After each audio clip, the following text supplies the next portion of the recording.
Assalamualaikum warahmatullahi wabarakatuh. Halo, saya Ratna Juwanti, Prodi Manajemen Pendidikan Islam, Universitas Islam Negeri Raden Patal Palembang, dosen pengampu Herni Irmayani, Magister Pendidikan.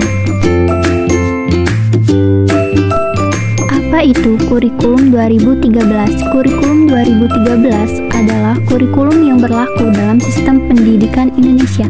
Kurikulum 2013 merupakan kurikulum yang menggantikan kurikulum lama, yaitu KTSP atau biasa kita kenal dengan sebutan kurikulum 2006.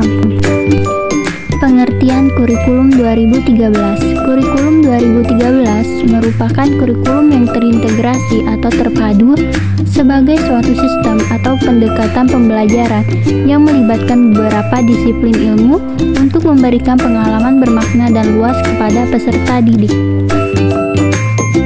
Sesuai Permendikbud nomor 54 tentang standar kompetensi lulusan, kompetensi yang diharapkan untuk dimiliki peserta didik adalah ada 3, yaitu afektif, kognitif, dan psikomotor. 1. Afektif, yaitu memiliki perilaku yang mencerminkan sikap orang beriman, berakhlak mulia, berilmu, percaya diri, dan bertanggung jawab dalam berinteraksi secara efektif dengan lingkungan sosial dan alam, serta dalam menempatkan diri sebagai cerminan bangsa dalam pergaulan dunia. 2. Kognitif, yaitu memiliki pengetahuan faktual, konseptual, prosedural, dan metakognitif dalam ilmu pengetahuan, teknologi, seni, dan budaya dengan wawasan kemanusiaan, kebangsaan, kenegaraan, dan peradaban. 3. Psikomotorik, yaitu memiliki kemampuan pikir dan tindak yang efektif dan kreatif dalam ranah abstrak dan konkret sebagai pengembangan dari yang dipelajari di sekolah secara mandiri. Tujuan K13. Tujuan kurikulum 2013 adalah mempersiapkan manusia Indonesia agar memiliki kemampuan hidup sebagai pribadi dan warga negara yang beriman, produktif, kreatif, inovatif, dan afektif, serta mampu berkontribusi pada kehidupan bermasyarakat, berbangsa, bernegara, dan peradaban dunia. Prinsip pengembangan K13 ada 4. 1. Prinsip relevansi. Kurikulum harus relevan antara pendidikan yang diterima dengan permasalahan di lingkungan masyarakat. Guru harus memberikan materi dan pengalaman mengajar kepada siswa dapat diterapkan di kehidupannya. 2. Prinsip fleksibilitas. Kurikulum harus bersifat luas, bukan statis, karena harus mengikuti tuntutan dan keadaan saat ini. Kurikulum yang kaku, tidak fleksibel, akan sulit diterapkan.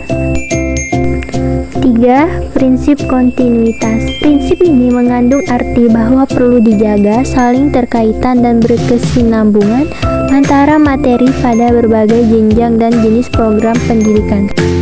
Yang terakhir, prinsip efektivitas.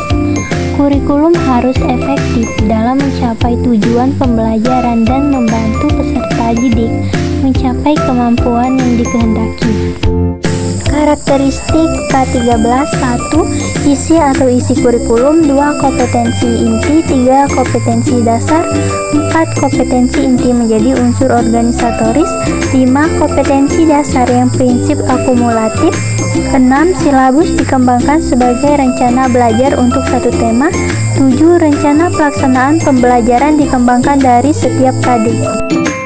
Kelebihan dan kekurangan kurikulum 2013. Kelebihan: 1. Menuntut siswa lebih mandiri, kreatif, dan inovatif.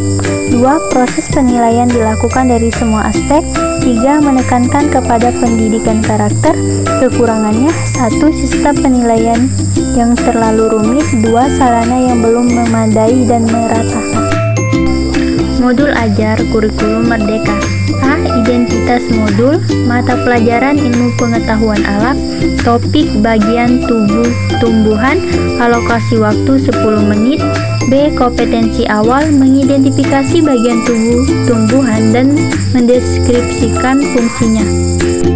C. C. Target peserta didik. 1. Peserta didik reguler atau tipikal umum tidak ada kesulitan dalam mencerna dan memahami materi ajar.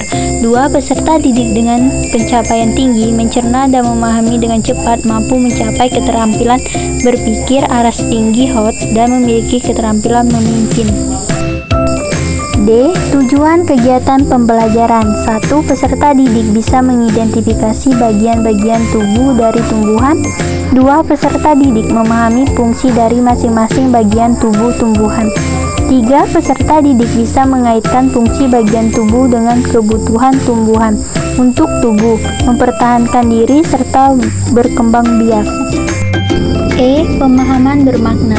Meningkatkan kemampuan siswa bisa mengidentifikasi bagian-bagian tubuh dari tumbuhan, memahami fungsi dari masing-masing bagian tubuh tumbuhan, dan mengaitkan fungsi bagian tubuh dengan kebutuhan tumbuhan untuk tubuh, mempertahankan diri, serta berkembang biak. F. Refleksi. Untuk memandu peserta didik, lihat bagian refleksi di panduan umum buku guru. 1. Apa saja bagian tubuh tumbuhan? Akar, batang, daun, bunga, dan buah. Ingatkan lagi untuk bunga dan buah tidak selalu ada pada setiap tumbuhan. G. Kegiatan pengayaan dan remedial. Pengayaan, peserta didik dengan nilai rata-rata dan nilai di atas rata-rata mengikuti pembelajaran dengan pengayaan. Remedial, diberikan kepada peserta didik yang membutuhkan bimbingan untuk memahami materi atau pembelajaran mengulang kepada siswa yang belum mencapai CPP.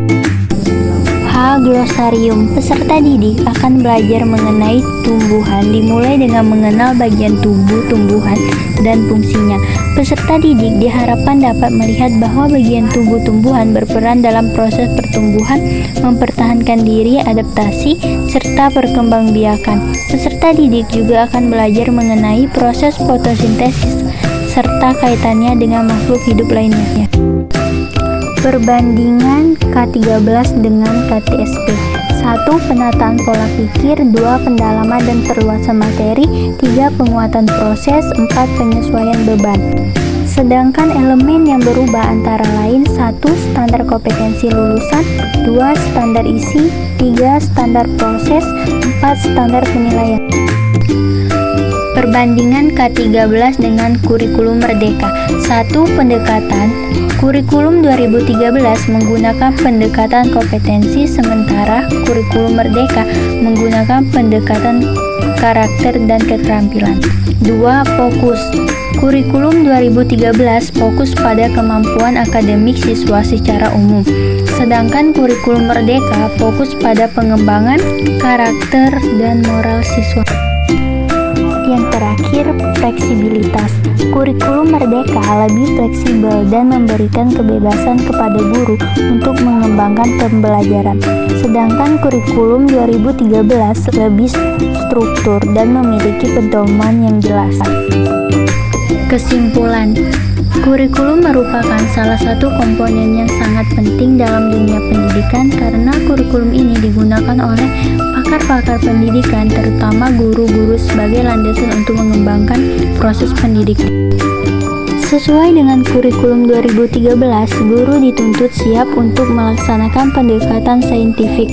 Dalam proses belajar mengajar, pendekatan saintifik merupakan proses belajar yang dirancang agar anak didik aktif dan inovatif. Baiklah, itu saja materi penjelasan dari saya. Semoga bermanfaat. Maaf jika ada salah kata. Sekian dan terima kasih. Wassalamualaikum warahmatullahi wabarakatuh.